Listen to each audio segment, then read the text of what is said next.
Okay, we're ready to go. Kim, over to you. Or Judy, over to you. Yeah. Sorry. Okay. Well, welcome to our fellowship assembly for, what's the date today? February No, It's still 26th. March. March March 26. 26th. March 26. Oh my goodness. Um, so I've been sort of sick for the last couple of weeks. So if I lose my voice, then just somebody take over. So one of the wonderful things about Rotary is when we have new members and they get to do their classification talks. And we're so thrilled to have two special new members who are going to be doing their talks this morning.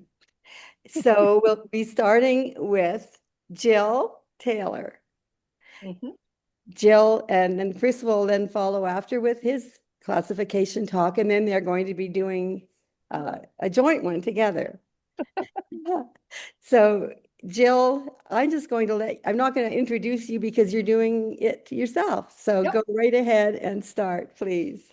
Thanks, Judy. Okay, I will share screen.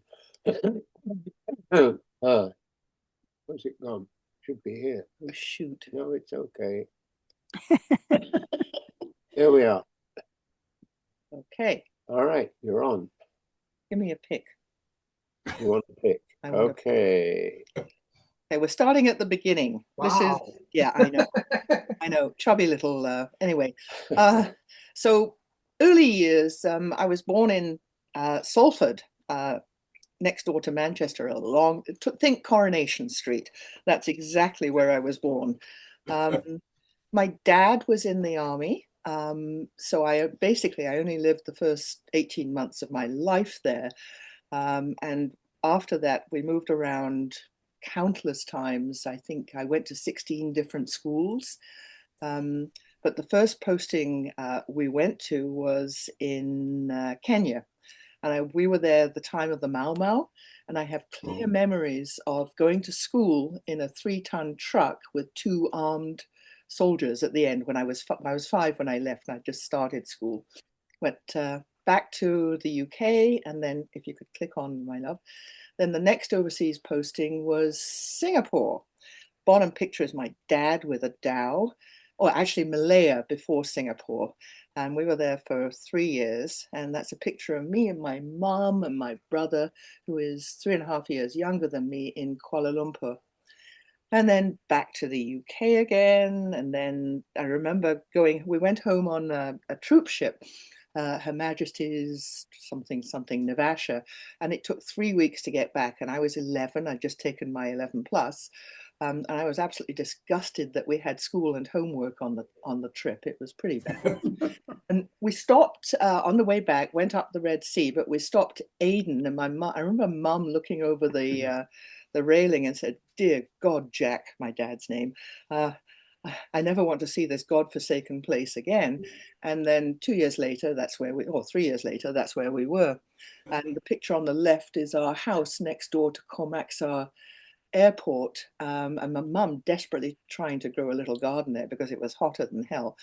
And that's my brother. I didn't realize he was a sea cadet. Oh, well, that's a new one.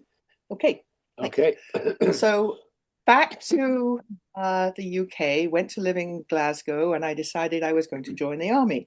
And this is a picture of me on the left at a Sandhurst ball with my then boyfriend Keith.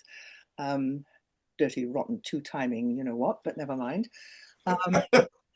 But it was a very social time. I was at what was called the female Sandhurst, 2 miles down the road, Camberley, and then it was combined, and now all women go to Sandhurst instead of going to a separate officer college. But it was very social. They used to plan all the functions, the balls, carriages at 3 the day before we took our big exams. So, just to train you to be able to function on very little sleep, and we did.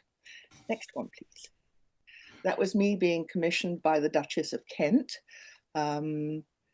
I was only 19 at the time. It's crazy. I had to wait, after being selected by the regular commissions board, I had to wait something like 6 months because I was 17 when I went on that, because you had to be 19 to commission. So I had to hang around for a bit there. Next one, please. Then a couple of postings. This is in Germany. I'm there with the big red arrow pointing to my noggin. This is part of the 6 Photographic Intelligence Company in Rheindahlen. And I was there for 2.5 years, nearly 3 years.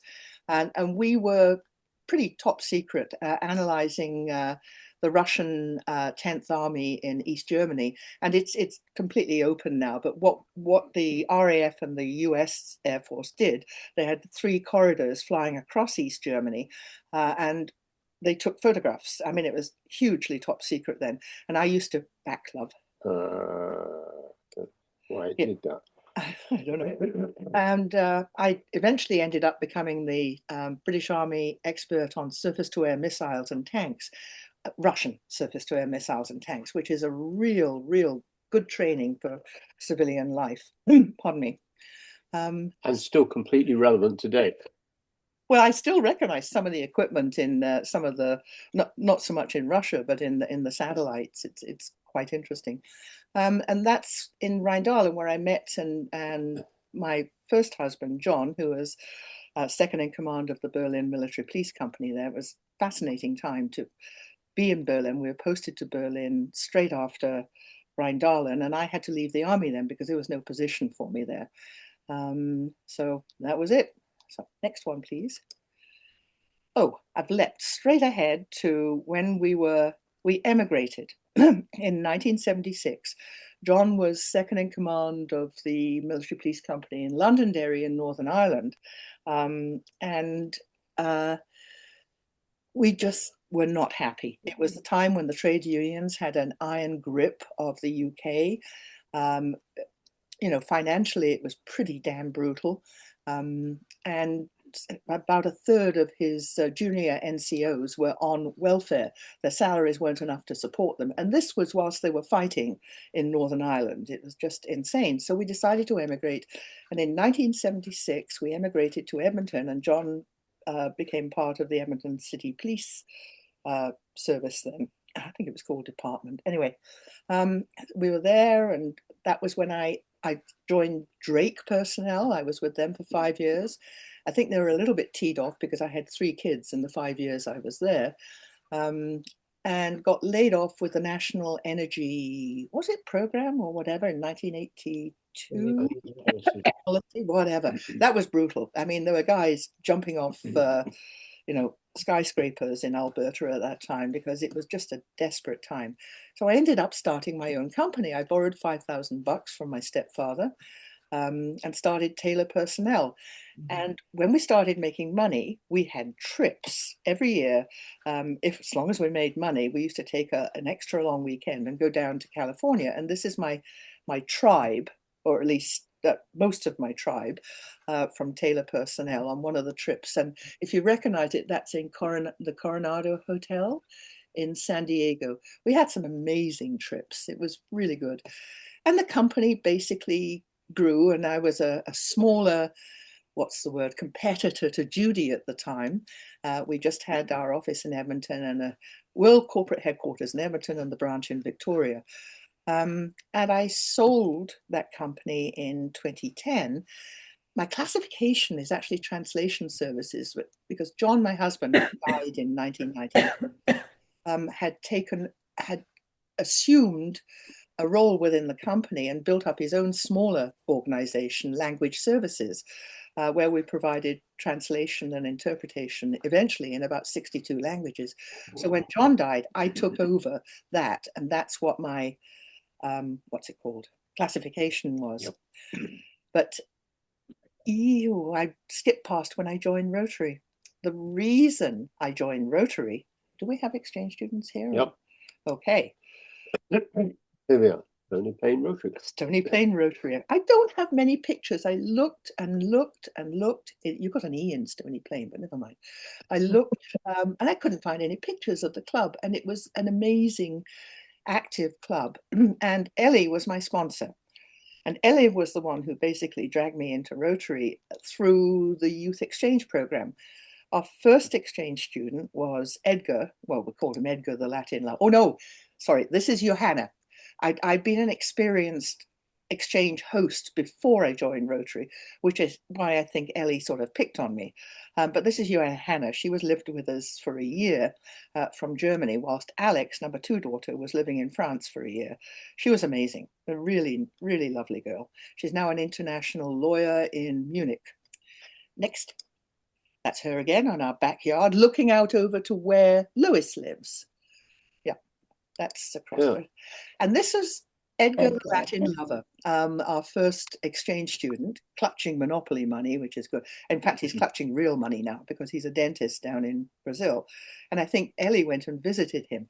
But he was with us on Salt Spring when John died in 1998, and he had great difficulty absorbing the fact that he had died, but he went to the funeral and borrowed a suit from George, and then we went to the wake, then we went to the post-wake wake. He said, "You have parties?" I said, "Hell yes, when you're Scottish especially.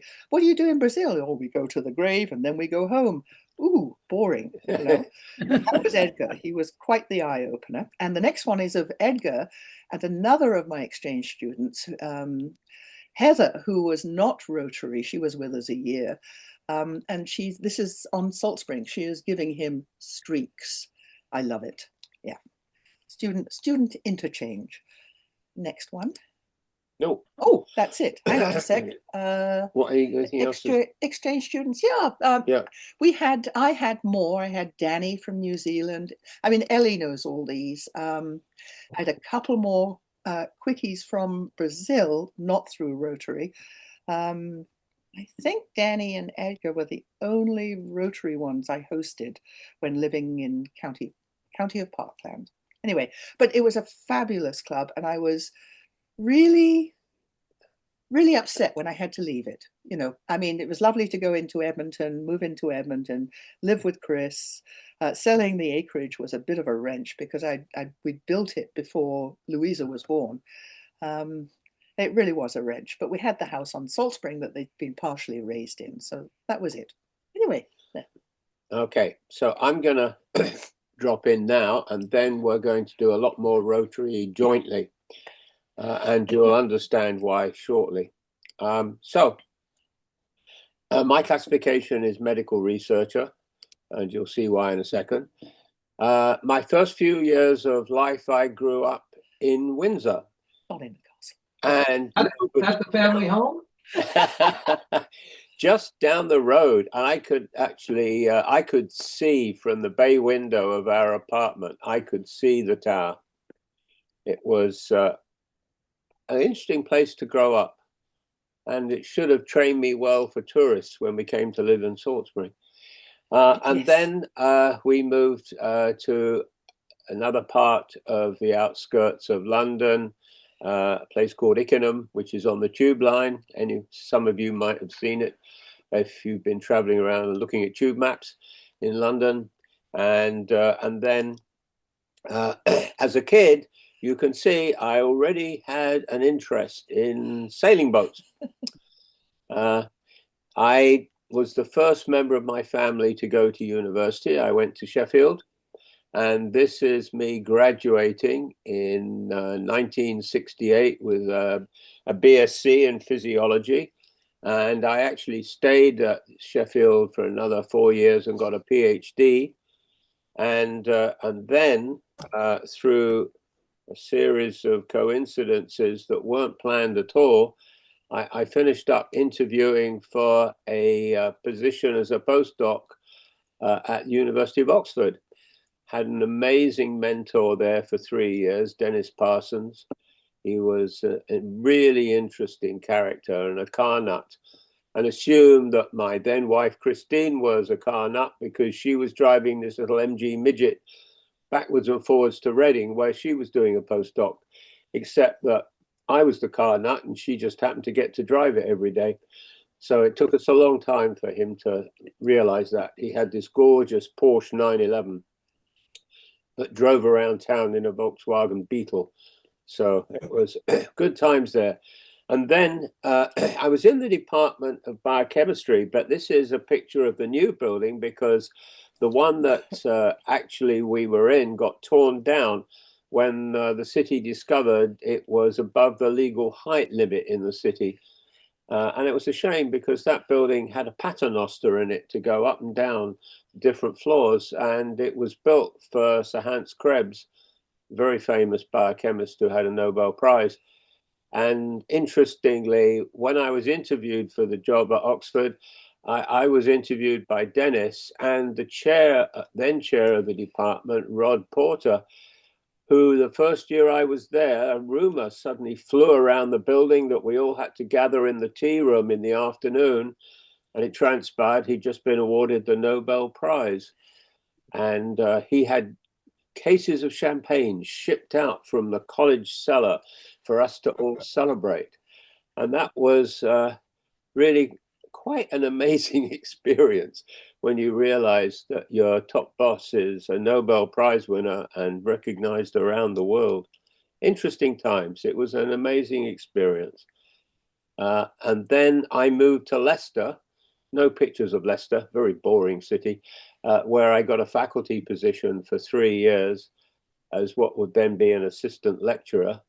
And then got very frustrated with the cuts that were happening to post-secondary education and emigrated to Canada, having got a job in Edmonton. And here I am in the Department of Physiology in the Medical Sciences building that's still there off 114th Street, and stayed there for 40 odd years.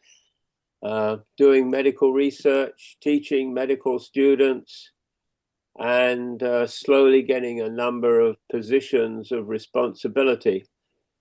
But eventually, while I'd had 2 kids, great kids who now live out east, one in Ottawa and the other one in Gatineau, both work for the feds. Well, Nick won't be for much longer because he took the buyout package. So I don't know where he's going to be later. But we were hit by that 2004 hailstorm that went through Edmonton. And we were living in Quesnel, and it destroyed our house and finished up destroying the marriage because we lived in a hotel for 10 months while they rebuilt the house. And after that, we both had very senior positions. Christine was by then the medical head of the pediatric hospital, the Stollery, within the university hospital. And I was Associate Dean of Medicine, and then I became the chair of the Department of Physiology, and we moved on. And so what happened is I had a colleague, Zahir Lakhani. You might recognize the name. He was there with his wife, the Lieutenant Governor of Alberta, at the Calgary International Conference last year. So unfortunately, we saw Ellie there and spent lots of time with Ellie, had a great time catching up. But unfortunately, we didn't get to see Zahir. And oh, I've gone blank. I've forgotten her first name now. Yeah. But anyway, so what happened was Zahir, a cardiologist at the university at the Royal Alec, he persuaded me that I should join Rotary. And I went to a number of meetings of the Mayfield Rotary Club and became heavily involved with that club. It was amazing. And I'm going to cover 2 experiences I had with that club, which for me were life-changing. This is the club providing, and they still do this every year, a Christmas dinner for the Brightview School in the West End of Edmonton. And it's a quite deprived area. It was a lot of First Nations kids originally, and now it's very international. It's where a lot of new immigrants that are arriving in Edmonton, finishing up living in that part of town. And we provided this Christmas dinner every year for these kids, and raise money for their library and for all kinds of other facilities there. And what blew me away was serving food behind the table there. And this little kid came up and looked at the different vegetables and pointed at the broccoli and said, "What's that?" And it was clear that we discovered we often would actually made food parcels at the end for stuff that was left over for some of the kids to take home for their siblings, because that was probably the only meal of the day. And that really struck home. And I finished up being president of that club. And here it is when we were presenting at that Christmas dinner, $23,000 to Brightview Elementary. And they still do this lunch at Christmas every year for the school and have raised a staggering amount to keep this supported. And this young lady is Rena Liviniak, who became our president a few years later. And look how young she is. And Maureen Liviniak, her mum, is still a very, very active member of Mayfield Rotary Club. Yeah. And then the other project I wanted to tell you about was that the club supported this program, Healthy Child Uganda, which was started by a former medical student from University of Alberta, who then did a pediatrics residency at Calgary and is now a very well established pediatrician on the faculty there. And she started this program during her residency. She went out there and then started this program to improve the health of the kids in the villages outside, where the healthcare was, to say the least, limited. And this was in conjunction with Mbari University, Faculty of Science and Technology, and within that is the medical school. And here's the dean, very interesting guy. I don't think he's still there now. This was quite a few years ago. But I went around the pediatric ward, and this is again where it started to hit home, coming from a country with such good health care.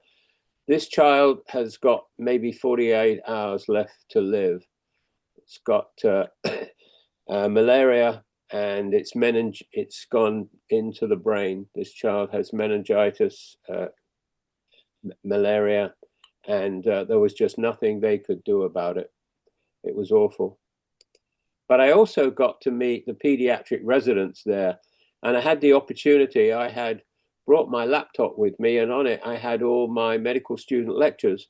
And so now, bear in mind, look how smiling and bright they look. They are at the end of a 36-hour shift on call in the hospital. And when I offered to give them an update on some GI physiology, they all leapt at it and sat there and listened attentively, far more so than my medical students, I'll tell you, and asked all kinds of amazing questions. And they really were wonderful, wonderful people. And then the Healthy Child program ran clinics out in the rural areas. And so we headed out in the truck along utterly appalling roads and went to a health clinic seemed to me like it was in the middle of nowhere. And there were over 150 people there when we got there, and they were waiting for the clinicians and a couple of physiotherapists to arrive. And I got to have the job of recording every patient that came through, and diagnosis if one came up, and prescriptions. And I wrote out the scripts and then passed it next door, because the facility also had a pharmacy as well as examining rooms. Oh, Ellie's gone. And the kids got all of the messages. No, she's still around. So that was a remarkable experience. And this was driving through one of the villages on the way back through the markets there. And all of that was just quite the experience. And at the end of it, I took a tour up to the origins of the Nile River. And there is a tomb, one that I did not expect to see.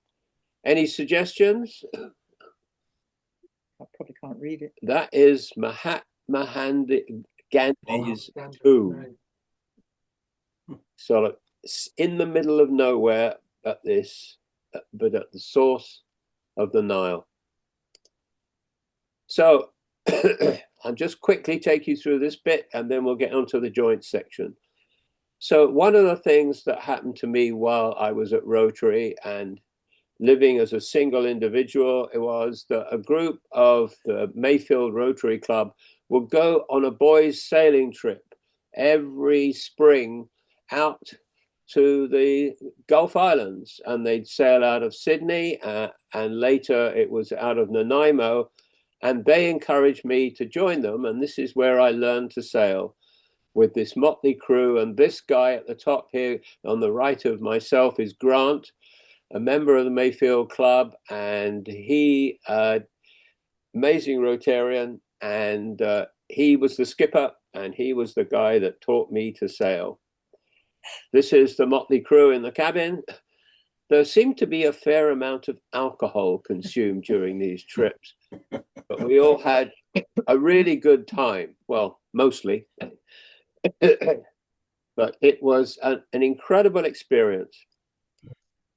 And there we were at Chatterbox Falls, which is right up at the head of Jarvis Inlet off the main channel and on the mainland in BC, and just an incredible experience. So as a member of the Mayfield Club, I attended the District 5370 annual conference, and it was in Drayton Valley, and that was in 2010. Terry Drader was district governor. Yeah, that's right. Yeah. And the rest of my club that all said they were going to show up on their motorbikes and all kinds of cool things didn't show up. And that left me on my own. So I had to join up with another club. So this is the theme. That's Ross Tyson. That is Ross Tyson. Many of you will know from the Northeast Club in Edmonton. I have no idea who that is, but he's got a microphone, pretty scary. But I also met this strange group of people. Oh, there's Dee. And Len. And Len. She was president 2008-9, the year I was president of Mayfield. So the year before this. Of the Stony Club. She was Stony Club, yeah. And then I met these people.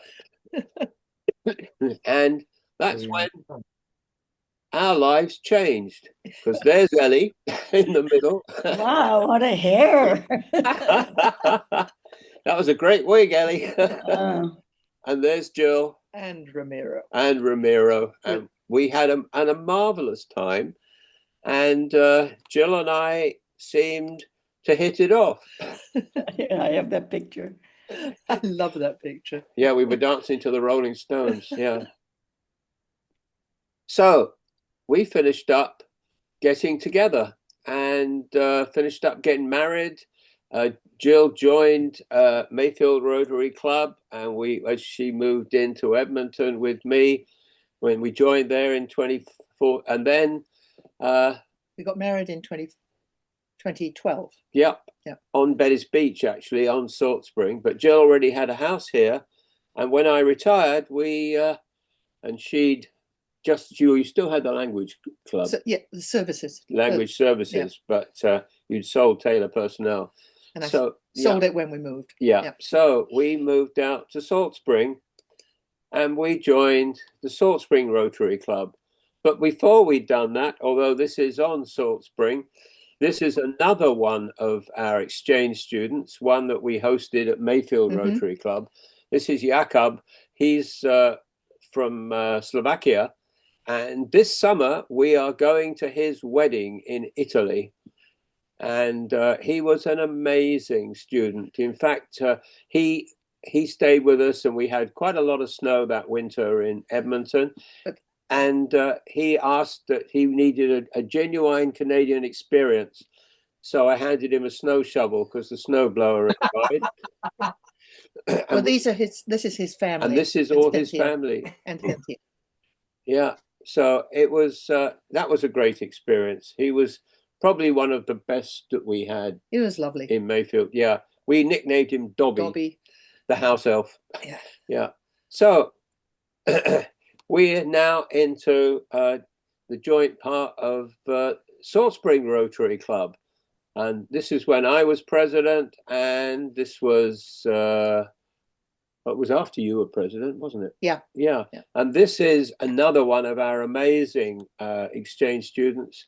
That's Anna from Budapest in Hungary.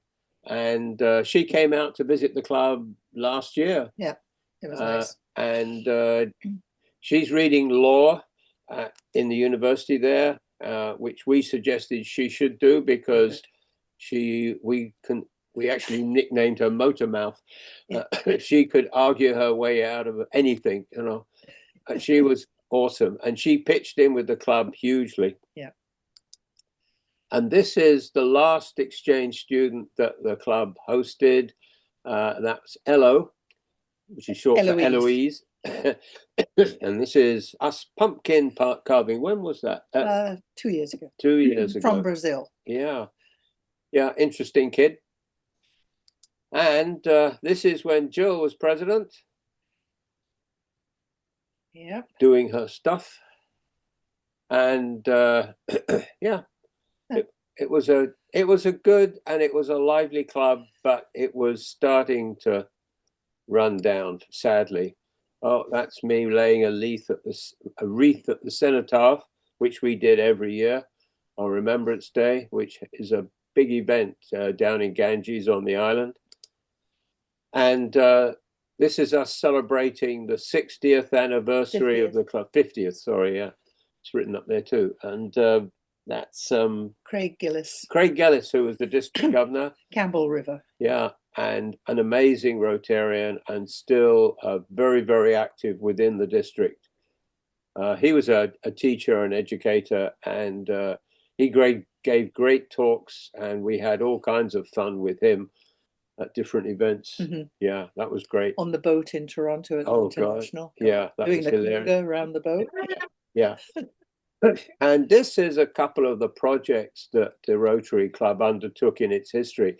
This is the helicopter landing pad at the hospital in Ganges. And this was actually opened by the then Lieutenant Governor in 1981. So the club has had a significant impact on the island over the years. This is the Rotary Marine Park, which is down by the harbour. And Dinghy Dock. And there's a dinghy dock which visitors use, which we put in there as well.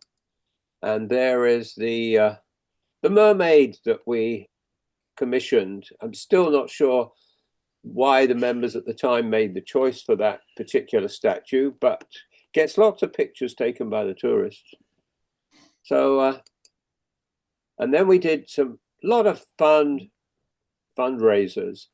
This is in the summer, we used to do a barbecue. We used to serve hamburgers outside of Country Grocer there, and we had an absolute blast doing that. And we got to know a lot of people that way. Yeah, we did. Yeah, and we became a sort of an institution. This was the other famous fundraiser, Muffin Madness. Tell them what you thought Muffin Madness. Honestly, I used to visit the club when I came to the house here, and my mum was alive, and but I used to go visit the club whenever I was here on a Wednesday. So I knew the guys at the club here, to go in and get big hugs, and they were talking about this Muffin Madness and how they'd made 7,000-8,000 or something, and I thought, how the hell did they make that much money by selling muffins? Well, the muffin was the cow poop. I hadn't realized that until we actually joined. Yeah, and Ellie's bought a few of these tickets, I know. And there's the cows in the field. You can see it's marked in a grid. So wherever the cow poops is the winning ticket, the number, and it's randomly allocated. So if it pooped fair and square, which didn't often happen, or if the cow had diarrhea and went over a number, they had to have a committee to decide which was the main winner.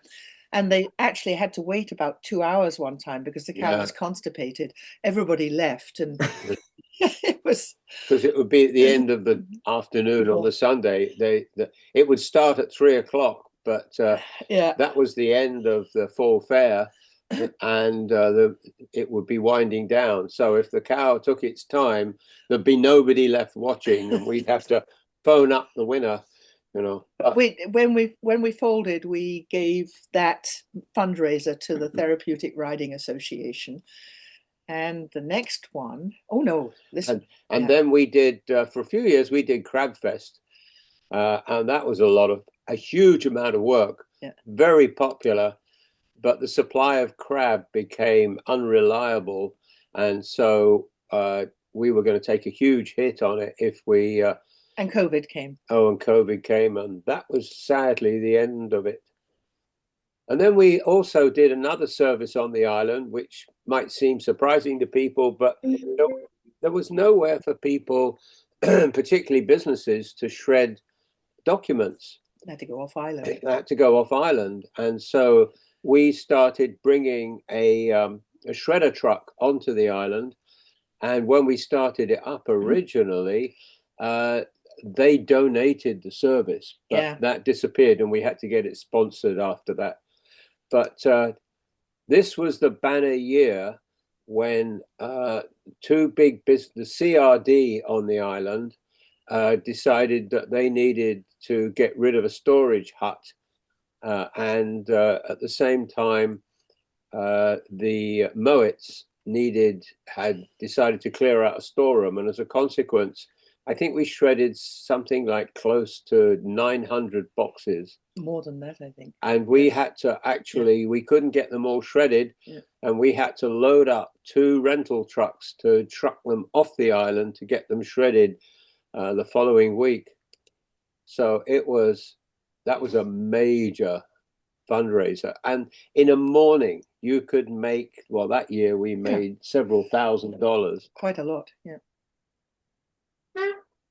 And then this was another very successful fundraiser, but we only did it once. And you explain why, Jill? Because I was chair of this, and it took up almost every waking minute, and we had to keep postponing it because it was COVID, and then we moved it into when people were moving around a bit more. I can't remember which year it was.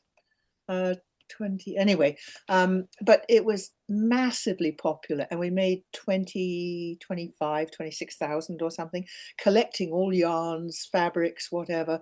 And people said, "Are you doing this next year?" I said, "Oh, possibly not. Like, I'm never doing this again." But it was quite something. Yeah. Oh, and we also started doing bingos. That was the last fundraiser that the club was doing. And we ran those on Thursday evenings in the winter, and they became very popular. It was a lot of fun because there wasn't a lot to do on the island. Yep. Happy bingo goers. Yeah. Daughter Louisa on the right there with her therapeutic riding group. And then sadly, the club was aging out, and we weren't able to do all of the fundraising. We weren't. It was very difficult to get speakers in because the club just had too few members to keep it viable, and we couldn't recruit. And so it was a bit depressing. Yeah, it was a sad time when we did dissolve the club. And then that's how we came to join RECCO 1. So, sailing. Oh, yeah. Our passion. So this is out on our boat. This is at the end of Jarvis Inlet. Princess Louisa. It's Jarvis Inlet Outside. all the way up, and then at the top is this little side inlet, which is just an incredible haven. But you have to go through these amazing narrows to get in there, and you've got a 20-minute window to get in or to get out. So you have to be really good with the tide tables. really be comfortable with what you're doing. Oh, yeah. And there is Gill skippering And quilting. and quilting at the same time. And that's me. What is it doing now? This is me driving the dinghy. With his electric outboard. Yeah. And then we get to see a lot of marine life. And this was just last year going into Desolation Sound. That is a humpback whale just going underneath our boat. Yeah. Two of them blew right in front of us, and I yelled, "Oh, whales!" and stopped the boat, and only just in time. And luckily they dove and didn't hit us, but it was a close call. And we have seen so much wildlife out there. It's just beautiful. And you never know what you're going to see. And this is a pod of killer whales, orcas. And this was a family of orcas, and this is near Lund. So David, you know the area. And this group were in a bay as we were sailing past, and we stopped and just watched them for, I don't know, half an hour or so. Playing. And they were playing with the youngsters, and they were just swimming around and not quite tossing the youngsters in the air, but you got the feeling that they wanted to. Oh, and this is my two younger granddaughters. They're identical twins. It's like cats. Give them a box and they'll play with the box as opposed to the toy, Anyway, that was in Edmonton. And there's the three of them. Claire, the older one. As you can see, there's a Ukrainian theme here because our daughter-in-law, Morgan, was a dancer for the Cheremosh, and the girls now dance with the Cheremosh school, getting their Ukrainian fix. And this is the three of them again. And then these are two of my grandsons. That's Loic, and that's Remy, and that's actually when they went on a visit last summer out to November. To Gatineau, and they all got together and had a great time. This guy is very shy and quiet and thoughtful and academic. And this guy, you can tell from his face, is the exact opposite. He's a thug. He's a lovable thug. But... Yeah. And these are my other two grandsons. That's Ollie. He will be 17 this year. He's 6'4". And this is Max, who is the family clown. We think he's going to finish up being a stand-up comic. And that is it. Yep. And here we are, ready for questions. Oh, that was so wonderful. You both have had such interesting lives. Oh, my goodness. Completely different. Yeah. And all your experiences with the exchange students. It's wonderful. The sailing. Yeah. Well, we'll have to come and visit you. You can take us out on the sailboat. Yes. What a lovely family you all have. Yeah, and they all get on really well. Oh, yeah. That is so great. Yeah, all of I've got two kids, Jill's got three, and they all get on really, really well. And the grandkids, they're all coming out this summer in August to celebrate my birthday. And it's going to be interesting. Let's put it away. It's going to be a gong show. Oh, boy. Oh, boy. And when are you going on? Is it to Italy, did you say? Yeah. That's in September. He's getting married on September the 11th. I mean, I'm quite sure there's no meaning to it. No. Yeah, so we're flying. We're going to Rome just for a week, and then we're on the 21st of April. We're flying to Europe, and we're spending. We'll come back on the 27th of May, but a lot of the time we're spending with Alex, who has moved to Brussels from Vienna. That's my number 2 daughter, and she's now deputy spokesperson for NATO. I know. So her siblings call her Uber bitch world domination for some reason. But, yeah, and then we're going to go down by train to Marseille and go along the Riviera by train, stay at Marseille and Nice and Menton, and then go back by train. Takes less than 6 hours to get from Brussels to Marseille, which is incredible when you think about it, But Yeah. as we get older, we're doing a lot more train travel. Yeah. You know. Better than air travel these days. Oh, hell yes. Especially in the States. Yeah. Does anybody have any questions for these two? So I might have missed this, Jill. Is your family all in BC, No, George, basically? my children. Yeah. Louisa lives here on the property. We have the two houses, and she lives in the Oh, other yeah. house.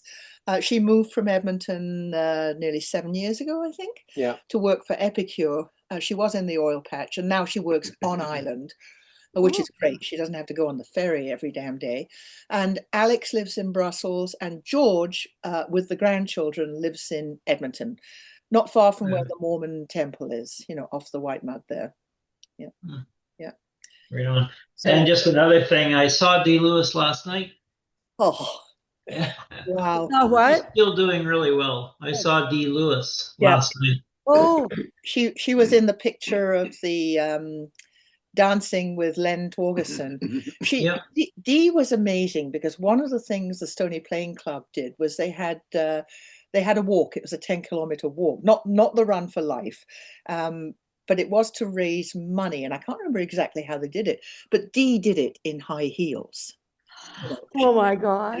I know she was amazing, and I shared accommodation with her when Ellie and Ramiro, Dee, and I went to the Birmingham, England international convention. I said, and I had to share a bathroom with Dee, and I had to plan it very carefully because Dee has a very set morning routine, so she comes out looking beautiful. So I was sort of in and out. It's all yours, Dee. Go for it. Yeah, it was a lot of fun. That was brilliant. Great gal. Yeah. Well, Any other I'll comment. You guys need to start spreading the word amongst all your exchange students about joining our satellite club. Yes. Sorry, somebody's Yeah, we were gonna actually we were gonna talk to Jakob about that. Yeah, I think Jakob would really Yeah, enjoy he that. would. Mhm. Anna might Anna too. might, yeah. Yeah. Yeah, we will. Yeah. Definitely. So That's now a good thought. So now we travel, sail, garden, and keep the house from falling apart. Yeah. That's pretty much. But you can see Rotary has been a very, very big part of our lives. Yeah. It really has. Yeah, thank you, Ellie, even if you're not there. Oh, she's gone. She had to go Yeah, for I her Yeah. meeting. Yeah. I'm sure that the Rotary or the people in Salt Spring are really going to miss having the Rotary presence there. Some of them do. Yeah. Rotary did for 50 years there. Yeah. I know that. And we have supported quite a lot of the club focused more on sort of domestic charities as opposed to international, although we have supported Project Amigo. Oh, and that was one thing I went on. I didn't do anything like Chris did in Africa, but I did do Project Amigo, and that was wonderful. Thoroughly enjoyed that.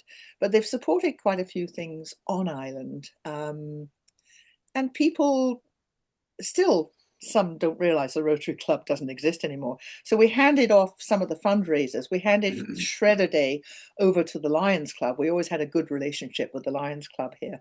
And we used to do it from their parking lot because, of course, the Lions have property and we as Rotary can't have property. So they let us use their parking lot for free, which was great. So they inherited as a fundraiser Shredder Day, and the Therapeutic Riding Association inherited the bingo, and the others just sort of, rotated and died a natural. I mean, Well, they did. Crabfest Crabfest wasn't sustainable. Yeah. It just it was COVID. Yeah. Yeah, you can have a crab fest, but unfortunately, you can't have any crab this year. Well, that was one of the big nerve-wracking things. We didn't know, we'd advertised it, sold tickets, everything, but we didn't know until almost 2 days beforehand whether we had crab, Oh, it was nerve-wracking. and had to go into Victoria to truck it all in on ice. Yeah. Right. Wow. It was a great bonding thing Fantastic. because, people really took over. Yeah, they did. Yeah. well, thank you so much, Oh. Chris and Jill, honestly, I wish that everybody could do, and even if you've done one, do a classification talk because we learn so much about each other. And Mhm. everybody has an interesting life and background to share. Yeah. And I think that we have a birthday boy in our midst, Oh, Jim Ferguson. oh, really? Yes, it's his birthday today. So I think we should sing. Oh, Hang yeah. on a second. Hang Okay, on a second okay, here. All right. If I can do this. Make sure you don't light any candles. Start a fire.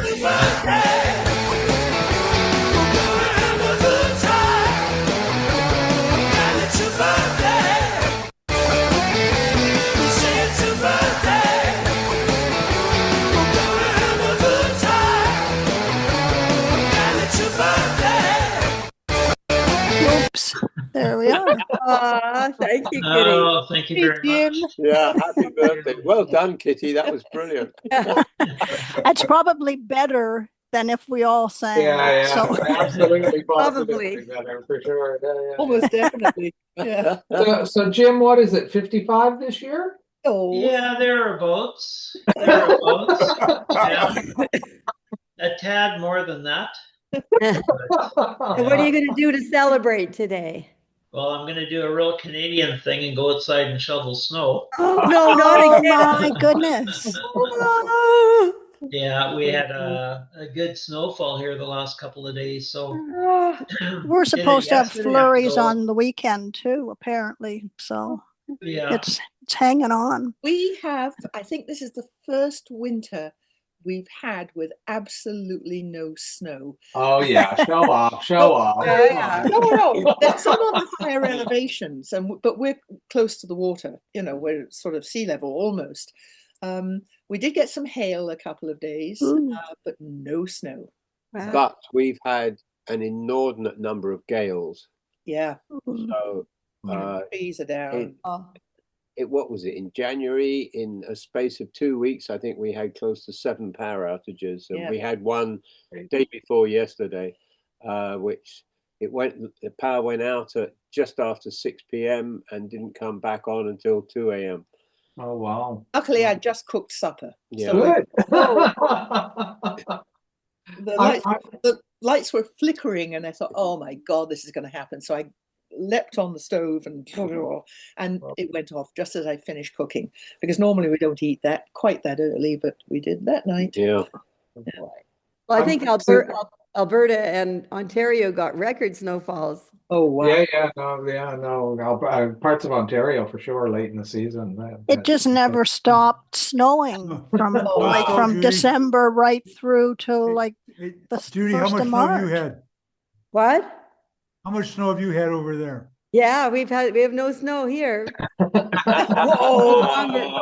We're going back on April 12th, so I hope. Okay, so you'll probably still get some then, Judy. Not to worry. Good luck with There'll that. be some saved up for you, I'm sure, to Yeah. welcome you Sure. home. Yeah, Engel's going to open the curtains there. Look. Oh, can't either. It's fine. Yeah. Well, since we finished the purpose of the meeting, I'm going to stop the recording now. So if that Yeah. everybody Okay. look at that, I'll stop the recording. Yeah.